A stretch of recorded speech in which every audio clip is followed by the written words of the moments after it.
What if Doubting Thomas was just having a really bad week? I'm Pastor Nate at Bethany Lutheran Church, and this is the Sunday School Remix podcast. Welcome to the Sunday School Remix, the show where we take Bible stories you learned as a kid and look at them with fresh eyes.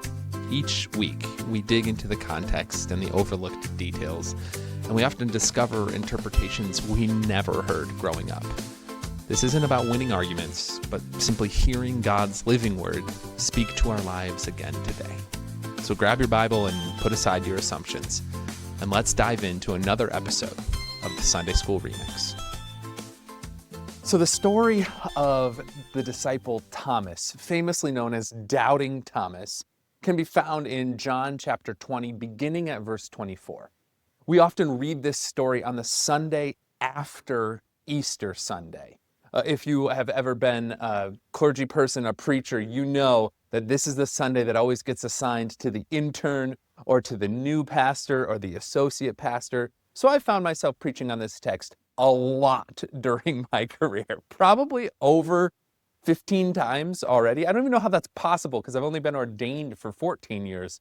Anyways, Doubting Thomas is one that shows up every single year in the Revised Common Lectionary. And in the story, the way that it goes is that it first tells us that all the disciples were together in one place, except Thomas. And so the disciples are all together in one place when all of a sudden, oh my gosh, Jesus appears. And Jesus appears even though the doors are locked, it tells us. And he shows the disciples his wounds, and they rejoice and believe. Now, Thomas wasn't there. We don't know what he was out doing. I mean, he had to go to the store. I don't know. It had to do with taxes. Thomas isn't there. And when he hears from his friends what's happened, he says, unless I get to put my hands in his wounds, I will not believe. And then from that day forward, he was forever known as Doubting Thomas. Poor guy. But what I find so interesting about this particular story is all of the assumptions that we bring to it, because somewhere along the way we attached that label, Doubting Thomas, which, by the way, never appears as a title within the Bible itself. But because we've made that lens for ourselves of how to read the text, we just assume the worst about this guy. Oh my gosh, he just doubts. But let's stop and consider the entire context of how this happens. So, Jesus is crucified on a Friday, and he is nailed to a cross and put on a hill so that everyone can see. What you need to know is that execution in those times was a specific tool of the Roman government that ensured that a charismatic leader would be put to death, and that it would show Rome's power over that particular leader. So that is why Jesus was crucified. Rome wanted to show the world that this Jesus movement that they were starting to get whispers about was put to an end. This is Rome's way of stamping out movements that may one day pose a threat to Roman power. Here's what I find so neat about that, and I promise we'll get back to Thomas in a second. But this idea that the crucifixion is Rome's way of making sure that the Jesus movement never overcomes Roman power, that Roman power is maintained. And there's something so beautifully ironic, and I'm not a Catholic, but to recognize that today we would say the heart of Christianity, like one of the halls, the most powerful places of all Christian influence, is in Rome. The Vatican is inside the city of Rome. And so what the Roman government in Jesus' time so desperately wanted to prevent, that they crucified Jesus, somehow that led to the complete reversal to what we see today. It's just a neat reminder, I think, as we think about what we see within the world today that so strongly speaks to the power of Jesus' message and to God's upside down ways of work. The crucifixion is supposed to be an ending, but it really was a beginning and a strengthening of the Jesus movement because of Jesus' death and then resurrection.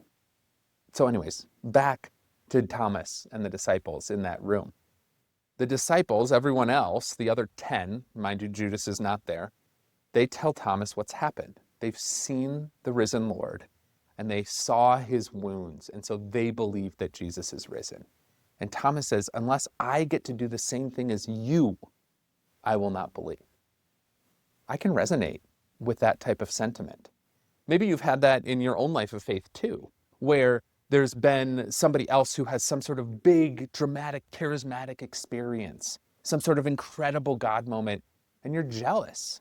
You're thinking, gosh, like why can't I have an experience like that? Well, isn't Thomas kind of saying the same thing?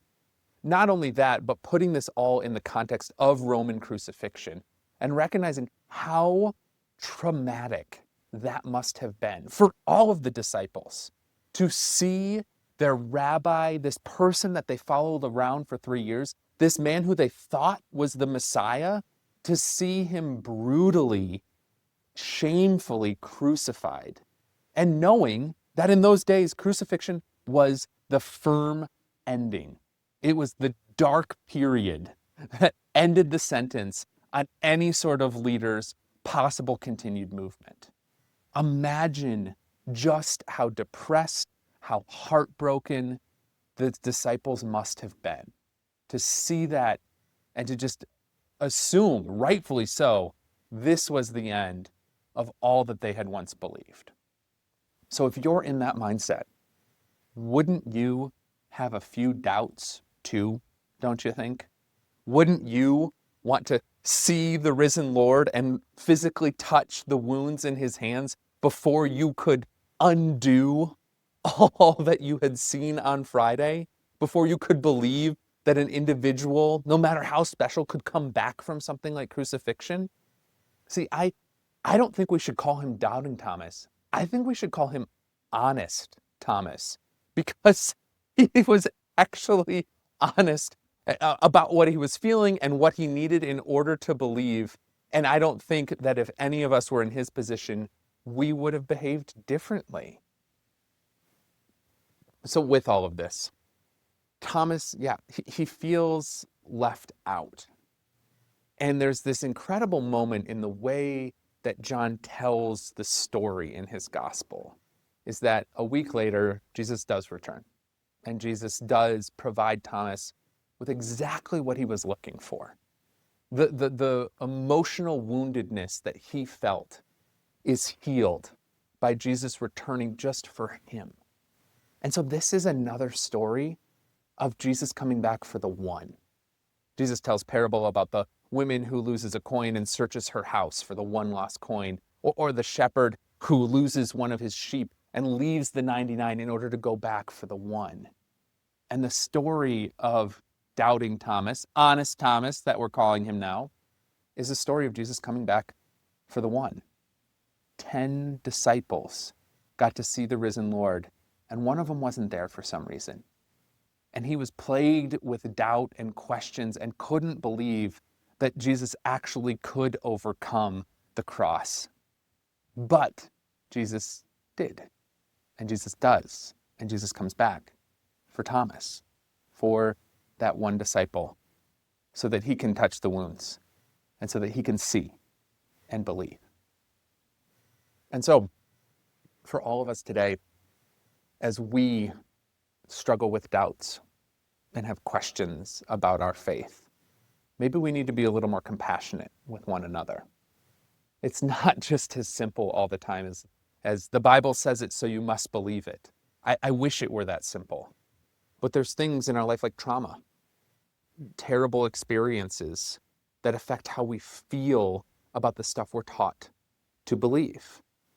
And there's moments in time where it just seems too difficult to go on. Or there's moments where we find ourselves wishing that we could have an experience like someone else. And I think what this story of Doubting Thomas is telling us is that Jesus will come back for the one, for you. We don't know when, we don't know how, but continuing to show up. It's not as if Thomas ran away and denounced the other disciples. He was together with them a week later when Jesus shows up again. There's this really interesting linguistic phrase also within this whole story that in the original Greek talks about how the doors are locked. And it says that both times, the first time that Jesus appears and the second time that Jesus appears. And sort of the way that it's written in the original Greek seems to suggest, and apparently in the early Christian church, this was a title they gave Jesus. They talked about Jesus as the God of locked doors. And it's this idea that a locked door isn't a barrier for Jesus. Our doubt isn't a barrier for Jesus. Our trauma isn't a barrier for Jesus. Our feeling left out isn't a barrier for Jesus. He can overcome these locked doors, these obstacles that we encounter. And that's all kind of baked in to how John writes this story. The final piece of this whole passage that I think is so neat is as you get to the end of John chapter 20, there's this moment where the writing style shifts. And it's sort of like the breaking the fourth wall phenomenon. And if you've ever seen this in TV shows or Broadway plays, breaking the fourth wall means when a character kind of exits out of the story that's going on and speaks directly to the listener. If you've ever seen Ferris Bueller's Day Off, it's a great example of it, where throughout the movie, Ferris will turn and look at the camera and talk and be like, wait, you're still here? That's this great moment at the end of the film. You're still here? What are you doing? Go home. Or there's other times where we're like, how could I possibly need to go to school on a day like today? And so it's Ferris connecting with the audience who's viewing it, breaking the fourth wall. Well, in the Gospel of John, at the end of this Honest Thomas story, we see this moment where the writer of the gospel says, like, but these things have been done so that you may come to believe. And so it's kind of putting the emphasis. It's as if John is done writing this story and then looks up and turns to us and says, will you still believe? I think this is also where the doubting Thomas thread comes through, because it really feels like John is writing this in order to press us on that question. What will you do? But I think as you look at it in the context of everything else we've talked about, yes, Jesus does all these things so that you may believe.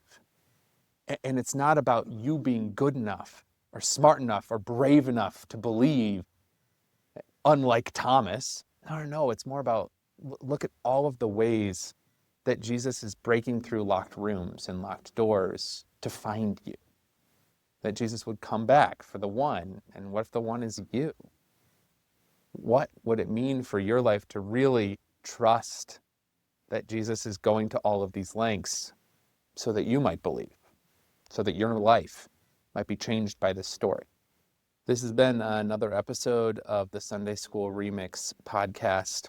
I'm Pastor Nate Preisinger. Thank you so much for watching. And remember, Sunday School was just the beginning. See you next time. Thank you for listening to the Together for Good podcast. If you'd like more resources for your walk of faith, please visit our website, bethany-denver.org, or download our mobile app by searching Bethany Connect in your phone's app store.